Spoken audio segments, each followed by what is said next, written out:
நீலகிரி மாவட்டம் காந்தல் முக்கோணம் பகுதியில் நடைபெற்று வரும் தடுப்புச் சுவர் அமைக்கும் பணி ஆமை வேகத்தில் நடைபெற்று வருவதாகவும் இதனால் கடும் சிரமம் அடைந்து வருவதாகவும் பொதுமக்கள் குற்றம் சாட்டியுள்ளனர்.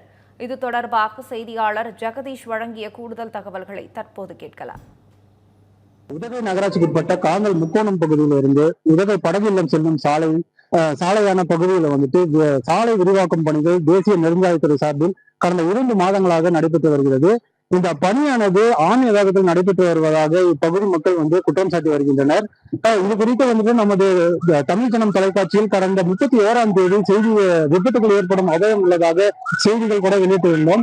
ஆனால் தற்போது உதகையில் விட்டு விட்டு மழை பெய்து வரும் நிலையில் நேற்று பெய்த மழையின் காரணமாக சாலைகள் முழுவதும் சேரும் சகதியமாக உள்ளதால் இருசக்கர வாகனத்தில் வந்தவர்கள் கீழே விழுந்து காயம் ஏற்பட்டுள்ளது. இது குறித்து நம்முடைய கட்டாரி பொதுமக்கள் நம்மளுடன் உள்ளார். இவரிடம் கேட்டு அறிந்து கொள்ளலாம். ஆனா நேற்று மட்டும் இந்த சாலையில மண்ணால கீழே விழுந்து ஒரு 7 பேருக்கு அடிபட்டிருக்கு. இது குறித்து உங்களுடைய கருத்து என்ன? ஊட்டியை பொறுத்த அளவுக்கு நீங்க அந்த முக்கோணம் பகுதியில மட்டும் இல்ல, எந்த இடத்துல வேலை செஞ்சாலும் அரசாங்கத்தை சார்பில் யாருமே ஒரு ப்ரெஷர் கொடுக்கறதில்ல. கான்ட்ராக்டர்களாக இருக்கிறவங்க ரொம்ப ஸ்லோவா இந்த வேலையை நடத்துறாங்க. சமீபத்துல சென்னை சில்க்ஸ்க்கு முன்னால் நடந்த ஒரு மோடி தான் கிட்டத்தட்ட 3 மாசம் வேலை செஞ்சாங்க. அது தேசிய நெடுஞ்சாலை. இது இப்படி எல்லா இடத்துலையும் தொடர்ந்து நீங்க பாத்தீங்கன்னா போட் ஹவுஸ்ல சமீபத்தில் நடந்த ஒரு விபத்து 2 வயசு குழந்தை கூட அடிபட்டு ஒரே நாள்ல 7 இருசக்கர வாகனங்கள் விபத்துக்குள்ளாயிருக்கு. இது இது கவனிக்கணும். ஊட்டியை பொறுத்தவரைக்கும் மழை காலம் அப்படிங்கிற சீசன்லாம் கிடையாது. எந்த நேரத்துல வேணா மழை பெய்யும். ஏன்னா இந்த மழைப்பகுதி மழை பெஞ்சிட்டே இருக்கு.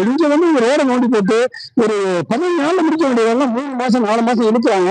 அதனால நிர்வாகம் ஊட்டியோட காலச்சூழ்நிலை கருதி விரைவா வேலை முடிக்கணும். இது பெரிய ஒரு உயிராபத்தை ஏற்படுத்தக்கூடிய ஒரு நிலையாயிருந்த ஒரு மிகப்பெரிய பயம் பொதுமக்களுக்கு இருக்குது.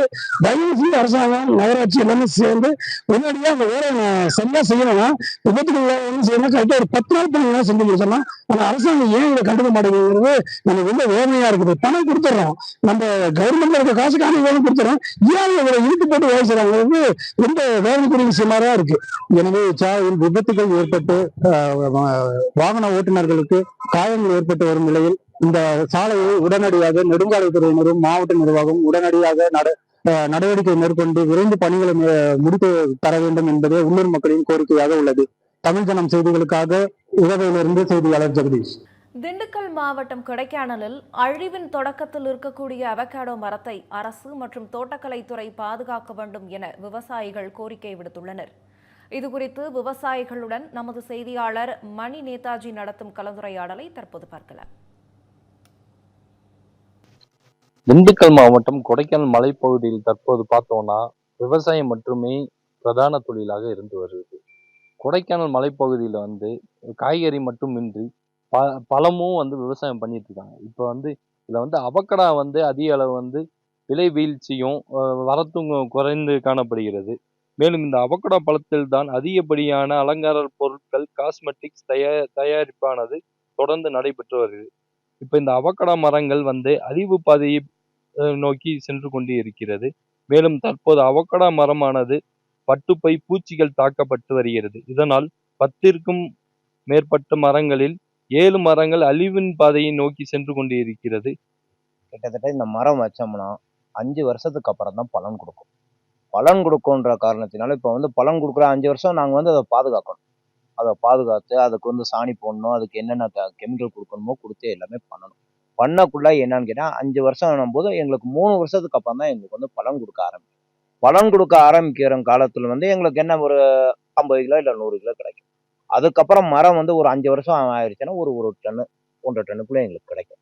எங்களுக்கு விவசாயன்றது என்னன்னு கேட்டீங்கன்னா இதுதான் எங்களுக்கு முக்கியமான விவசாயன்றது. எங்களுக்கு காரட்டு, கிழங்கு, பட்டர் ஃப்ரூட்டு இதுக்கு தான் எங்களுக்கு விவசாயம். எங்களுக்கு விவசாயம் எதுவுமே எங்களுக்கு இப்போ எல்லாமே நோய் தாக்குதலாக இருக்கு. நோய் தாக்குதலாக இருக்க காரணத்தினால் எங்களுக்கு எந்த ஒரு விவசாயமும் வாழ்வாதாரம் எங்களுக்கு பாதிக்குது. வாழ்வாதாரம் பாதிக்குதுன்றதுனால பட்டர் ஃப்ரூட் வரத்து இப்போ கம்மியாயிட்டே இருக்கு. கம்மியாகிற காரணம் என்னன்னு கேட்டீங்கன்னா சில விஷ வண்டுகள் அந்த மரத்துல உட்காந்து அந்த வேர் வரைக்கும் அந்த மரத்தை போய் அந்த உள்ளேயே போய் சாப்பிடக்குள்ள அந்த மரங்கள் பூராமே பட்டு போயிருது.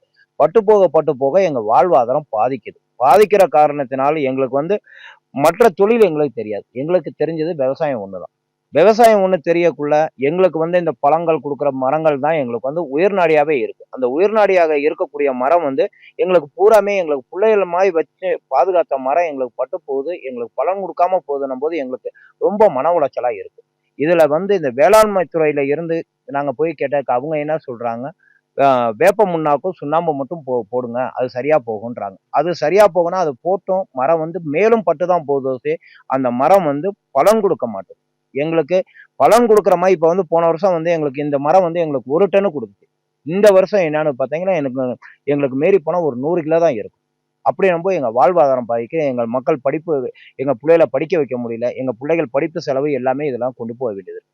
கொண்டு போற காரணத்தினால எங்க சாப்பாடு செலவுலேருந்து எல்லாமே இதெல்லாம் நாங்க பார்க்கணும். இத வச்சு தான் நாங்க எங்களுக்கு வந்து வாழ்வாதாரமே எங்களுக்கு இதுதான்.